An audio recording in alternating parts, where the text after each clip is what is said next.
Ed, one of our goals is to make sure that our insureds are aware of emerging risks in the House of Medicine, and I wonder if you could share some thoughts with us about that.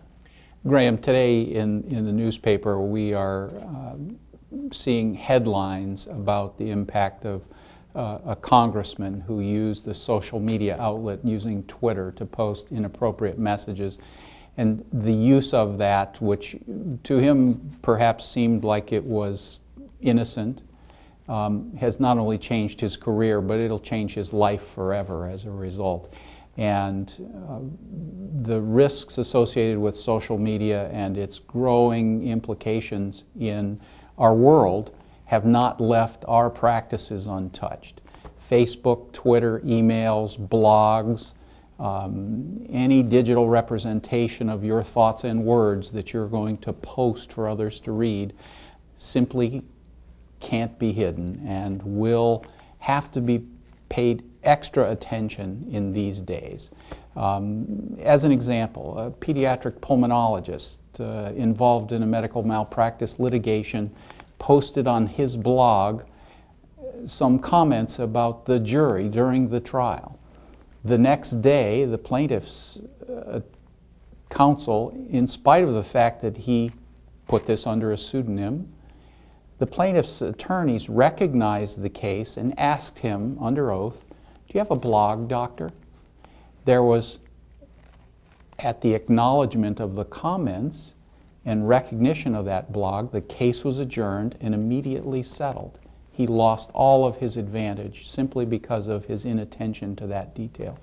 2 nurses from Wisconsin lost their jobs and risked the federal implications, federal charges of privacy violation after they posted x-rays of a patient, even though they were blinded, on a website that others could see, and eventually made the connection to the real person.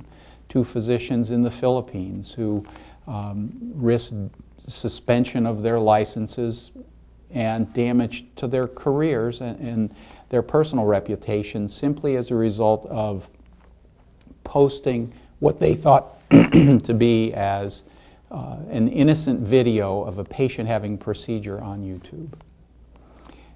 Healthcare providers may think that what they post can be or is kept privately if they choose it to be, and the reality of it is it's simply not true. Social networking methods are continuing to gain popularity.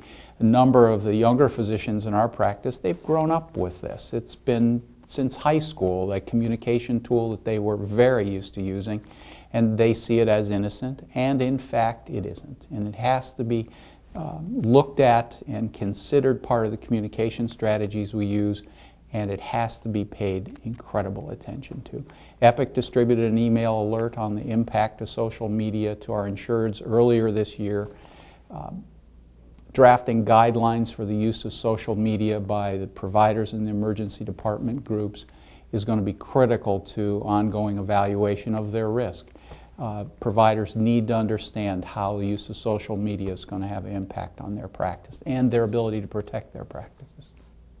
Ed, you're absolutely right. I think let's talk a little bit more about some of the specifics that we can do as physician leaders to help mitigate this new risk. The first is really our leadership role in terms of our obligation to educate the physicians, nursing colleagues, and mid-level providers we work with on the personal and potential ramifications and professional ramifications of social media. So I think we have to take the role of being educators. The second is your comment on written guidelines is right on the money. And a good caveat to add to that is that those guidelines within a medical group should be in sync with those of the hospitals in which we practice. So we want to make sure that we're on the same page. And I would say sometimes in addition to drafting a guideline, to have particular agreement, even written agreement amongst the partners or in the group about things like material that we put on blogs. Social media aside, many of us are asked from a risk management or claims management to comment on things. But you said it, and you said it well. And not only do we need to have guidelines, they need to be in sync with the hospital, but what you say and you put out on the web is there forever. Sure. One of the things I'd like to hear what your thoughts are is the relationship that we have with our patients and how these communication tools impact that relationship. We've seen governments overthrown by people using Twitter. And so obviously it has had huge impact in communication among groups of people. Now we have our providers, we have our patients. How do you see those two fitting together? Great question, and it's really a catch-22, because on the one hand, the hospitals and the medical community and our patients are encouraging more dialogue, more communication access, physicians actually answering through Facebook. But I think at the end of the day, what we really need to recognize is that there is a professional patient-physician relationship that we need to honor. And social media can smack right in between the two of those. So what we need to do early on is to establish some boundaries. Back to your comment about guidelines. And I think that some of the things that we can agree on is that it is not okay in a blog or email to communicate specific patient facts under any circumstance. You gave a great example in several cases where people down the road were able to go back, regardless of how protected the physician thought when they did this, they were. The fact that people were able to go back and trace it backwards. So we need to have boundaries. We need to recognize that professional relationship that we have with our patients. And we need to keep separation of church and state. At the end of the day, you can be friendly with patients, but they're not our friends. And I don't mean that from an adversarial perspective. I'm really commenting on the social media. So some people would say the best possible risk advice is don't do it at all.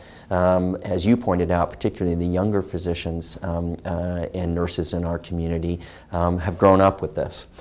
So we have to have some guidelines. They have to be in sync with the hospital. We have to value and protect the professional information that we interchange. And it's not only a risk management issue, it is also a regulatory issue.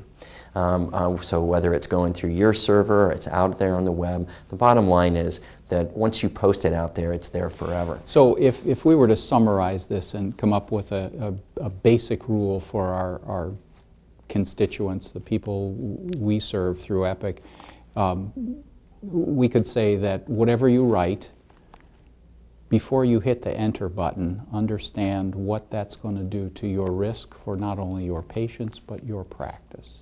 Absolutely. I think that anonymity on the web is an illusion. I think that very important for practitioners to realize that data on the web, regardless of the examples that you gave, Facebook, Twitter, it is permanently archived. Somebody, regardless of you hitting the delete switch, is going to be able to find that data. So you're not anonymous and it's permanent. The last several things I would say is that it is inappropriate to discuss adverse events, specific clinical information, certainly any discussion about malpractice claims via the web and social media. And we've really had a discussion here today that's narrowed on social media, but I think many of the lessons that we've talked about are applicable to other forms of communication.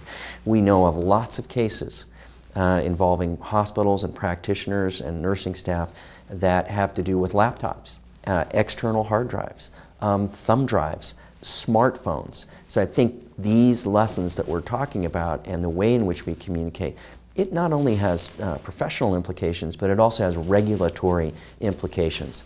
And the last thing I would say, perhaps the best piece of risk advice, you can have the guidelines and you can respect the boundaries, but you probably should think twice before hitting the send button.